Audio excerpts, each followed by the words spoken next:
ਲੈ ਲਵੋ ਨੀ ਅੱਲਾਹੂ ਦੀਆਂ ਕਲੀਆਂ, ਲੈ ਲਵੋ ਨੀ ਅੱਲਾਹੂ ਦੀਆਂ ਕਲੀਆਂ, ਮਹਿੰਗੀਆਂ ਤੇ ਨਹੀਂ ਮਿਲ ਜਾਂਦੀਆਂ ਸਵਲੀਆਂ, ਮਹਿੰਗੀਆਂ ਤੇ ਨਹੀਂ ਮਿਲ ਜਾਂਦੀਆਂ ਸਵਲੀਆਂ।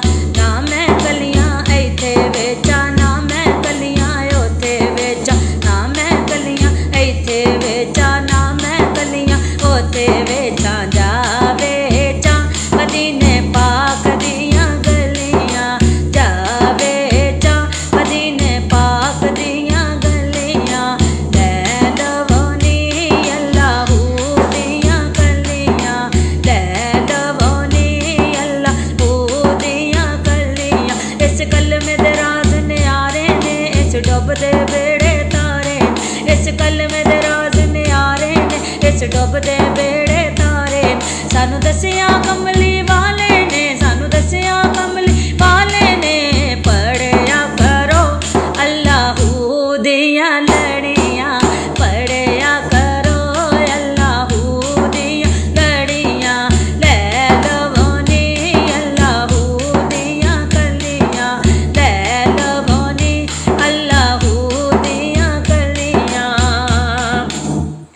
ਅਰਬ ਸ਼ਰੀਫ ਦੇ ਚੰਨ ਵਰਗਾ ਕੋਈ ਸਾਹਬ ਜਮਾਲ ਨਹੀਂ ਜੇ ਹੋ ਸਕਦਾ, ਤੇ ਸਾਰੇ ਜ਼ਮਾਨੇ ਦੇ ਸ਼ਾਇਰਾਂ ਦਾ ਉਹ ਐਡਾ ਸੋਹਣਾ ਖਿਆਲ ਨਹੀਂ ਹੋ ਸਕਦਾ, ਤੇ ਸਾਨੀ ਉਸ ਦਾ ਕੁੱਲ ਕਾਇਨਾਤ ਅੰਦਰ ਦੂਜਾ ਮਾਈ ਦਾ ਲਾਲ ਨਹੀਂ ਜੇ ਹੋ ਸਕਦਾ, ਤੇ ਸਦਫ ਉਸ ਦੀ ਮਿਸਾਲ ਹੈ ਇੱਕ ਪਾਸੇ, ਉਹ ਪੈਦਾ ਦੂਜਾ ਬਿਲਾਲ ਨਹੀਂ ਹੋ ਸਕਦਾ, ਉਹ ਪੈਦਾ ਦੂਜਾ ਬਿਲਾਲ ਨਹੀਂ ਹੋ ਸਕਦਾ। ਲੈ ਲਵੋ ਨੀ ਅੱਲਾਹੂ ਦੀਆਂ ਕਲੀਆਂ, ਲੈ ਲਵੋ ਨੀ ਅੱਲਾਹੂ ਦੀਆਂ ਕਲੀਆਂ, ਮਹਿੰਗੀਆਂ ਤੇ ਨਹੀਂ ਮਿਲ ਜਾਂਦੀਆਂ ਸਵਲੀਆਂ, ਮਹਿੰਗੀਆਂ ਤੇ ਨਹੀਂ ਮਿਲ ਜਾਂਦੀਆਂ ਸਵਲੀਆਂ। ਨਾ ਮੈਂ ਕਲੀਆਂ ਇੱਥੇ ਵੇਚਾਂ, ਨਾ ਮੈਂ ਕਲੀਆਂ ਉੱਥੇ ਵੇਚਾਂ, ਨਾ ਮੈਂ ਕਲੀਆਂ ਇੱਥੇ ਵੇਚਾਂ, ਨਾ ਮੈਂ ਕਲੀਆਂ ਉੱਥੇ ਵੇਚਾਂ। ਜਾ ਵੇਚਾਂ ਮਦੀਨੇ ਪਾਕ ਦੀਆਂ ਗਲੀਆਂ, ਜਾ ਵੇਚਾਂ ਮਦੀਨੇ ਪਾਕ ਦੀਆਂ ਗਲੀਆਂ, ਲੈ ਲਵੋ ਨੀ ਅੱਲਾਹੂ ਦੀਆਂ ਕਲੀਆਂ।